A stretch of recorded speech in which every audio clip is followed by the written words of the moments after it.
गीदड़ और मूर्ख बाघ। एक रात गीदड़ ने जंगल छोड़ने और पड़ोसी गांव जाने का निर्णय लिया। वहां उसे एक मादा कुत्ता मिला और वह उससे प्रेम करने लगा। जल्दी ही कुत्ता गर्भवती हो गई। उसकी डिलीवरी की तारीख नजदीक आ रही थी और गीदड़ चिंतित हो गया। इसलिए उन्होंने जंगल जाने का निर्णय लिया, जिसे गीदड़ सुरक्षित मानता था। उसने चेतावनी दी कि गांव के लोग पिल्लों को ले सकते हैं। कुत्ता ने यह सलाह मान ली और वे जंगल के लिए रवाना हो गए। वे जंगल में पहुंचे और गीदड़ ने एक सुरक्षित जगह ढूंढनी शुरू की। उसने एक बाघ की अबैंडन गुफा पाई और महसूस किया कि यह गुफा पिल्लों के लिए एक आदर्श आश्रय हो सकती है। गीदड़ ने कुत्ते से कहा, यह गुफा सबसे अच्छी जगह है, यहाँ कोई भी हमें परेशान नहीं करेगा। लेकिन उसकी पत्नी ने कहा, यह बाघ की गुफा है और अगर वह जान गया तो हमें मार डालेगा। गीदड़ ने उसे आश्वस्त किया और कहा कि वह बाघ को संभाल लेगा। वे व्यवस्था करने लगे और गीदड़ ने कुछ घास लाकर बिछाई ताकि वे आराम से सो सके। अचानक उन्होंने बाघ की दहाड़ सुनी। गीदड़ ने बाहर देखा और पाया कि बाघ गुफा के एंट्रेंस पर खड़ा है। कुत्ता डर के मारे रोने लगा। गीदड़ ने उसे सांत्वना दी और जोर से कहा, चिंता मत करो प्रिय, मैं जानता हूँ कि तुम भूखी और थकी हुई हो। बाघ जल्द ही अपनी गुफा में आएगा और हम उसे मारकर तुम्हारी भूख मिटा देंगे। उसने जानबूझकर बाघ को सुनने के लिए जोर से कहा। जैसे ही मूर्ख बाघ ने गीदड़ की योजनाओं को सुना, उसने भागने का निर्णय लिया। उसे लगा कि गुफा में दो जंगली जानवर हैं जो उसे मारने और खाने का इंतजार कर रहे हैं। भागते हुए बाघ ने एक और गीदड़ से मुलाकात की जो पहले गीदड़ की स्थिति से अवगत था।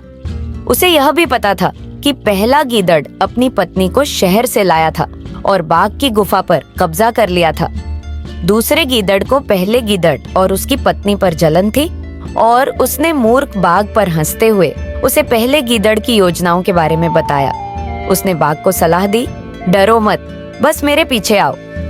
मूर्ख बाघ ने कुछ देर सोचा और दूसरे गीदड़ के पीछे चलने का निर्णय लिया। दूसरे गीदड़ ने बाघ को आश्वस्त किया और उसकी ताकत और आकार की प्रशंसा की। उसने बाघ से कहा कि वह अपनी गुफा देखे।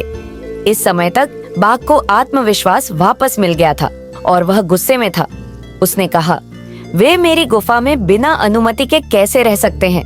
मैं उन्हें बाहर निकाल दूंगा और मार दूंगा। ये सुनकर दूसरे गीदड़ को खुशी हुई। जल्द ही वे बाघ की गुफा तक पहुंचे।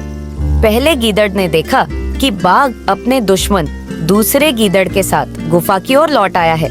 पहला गीदड़ दोनों बाघ और दूसरे गीदड़ से अधिक चतुर था। उसने जोर से कहा, चिंता मत करो प्रिय, मेरे एक साथी ने बाघ को वापस ला दिया है।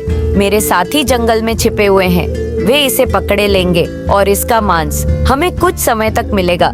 इससे तुम्हें अपनी डिलीवरी के लिए ऊर्जा मिलेगी। यह सुनकर मूर्ख बाघ, जो केवल दूसरे गीदड़ की सलाह पर लौटा था, मुड़ा और भाग गया। उसकी भाग दौड़ इतनी तेज थी कि वह कई बार गिरा और घायल हो गया। उसने खुद को दोषी ठहराया कि उसने दूसरे गीदड़ पर विश्वास किया। दूसरे गीदड़ ने बाघ का पीछा किया और वह भी थोड़ी चिंतित था। जब बाघ आराम कर रहा था, दूसरे गीदड़ ने उसके पास जाकर कहा, मुझे खेद है कि तुम्हें भागना पड़ा। वह एक दुष्ट है और मैंने नहीं सोचा कि तुम इतने डरपोक हो। तुम जंगल के सबसे ताकतवर जानवर एक साधारण गीदड़ से डरते हो? बाघ ने कहा, मैं थक चुका हूँ और मैं फिर वहाँ नहीं जाऊंगा। आप गीदड़ एक समूह हैं। आपका उद्देश्य सभी बाघों को नष्ट करना है ताकि आप जंगल में स्वतंत्र रूप से घूम सकें। गीदड़ ने विनम्रता से कहा, मैं तुम्हारा सेवक हूँ और मुझे पसंद नहीं कि मेरे एक साथी ने तुम्हारे साथ ऐसा व्यवहार किया। तुम जानते हो कि एक गीदड़ बाघ के मुकाबले कुछ नहीं है। तुम एक ही झटके में उसे मार सकते हो। यह दूसरों के लिए एक उदाहरण होना चाहिए। साहसी बनो और मेरे साथ आओ। तुम मेरी पूंछ को अपनी पूंछ से बांध सकते हो ताकि यदि तुम्हें भागना पड़े तो मैं तुम्हें रोक सकूं। मूर्ख बाघ ने सहमति जताई और गुफा की ओर फिर से बढ़ा। कुत्ते ने उनके कदमों को सुनकर डर से भौंकना शुरू कर दिया। उसके पति ने बाहर झांका और देखा कि बाघ और दूसरा गीदड़ आ रहे हैं।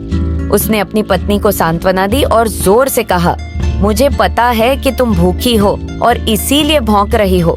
कृपया एक पल प्रतीक्षा करो, मेरा फेथफुल भाई मूर्ख बाघ को वापस लाएगा। उसने अपनी पूंछ को बाघ की पूंछ से बांध दिया है ताकि बाघ भाग न सके। जल्दी ही तुम पूरा बाघ खा सकोगी। यह सुनकर बाघ ने अपना आत्मविश्वास खो दिया और भाग गया। उसे लगा कि दूसरा गीदड़ उसे धोखा देने की कोशिश कर रहा है। इस प्रकार बाघ इतनी तेजी से भागा कि कई जगह चोटिल हो गया। अंत में एक पत्थर उसके सिर पर गिर गया और उसकी मृत्यु हो गई। गीदड़ भी मर गया क्योंकि वह बाघ की पूंछ से बंधा हुआ था। एक बुद्धिमान और चतुर व्यक्ति अपनी बुद्धि के माध्यम से वह काम कर सकता है जिसे एक शारीरिक रूप से मजबूत व्यक्ति अपनी शक्ति से नहीं कर सकता।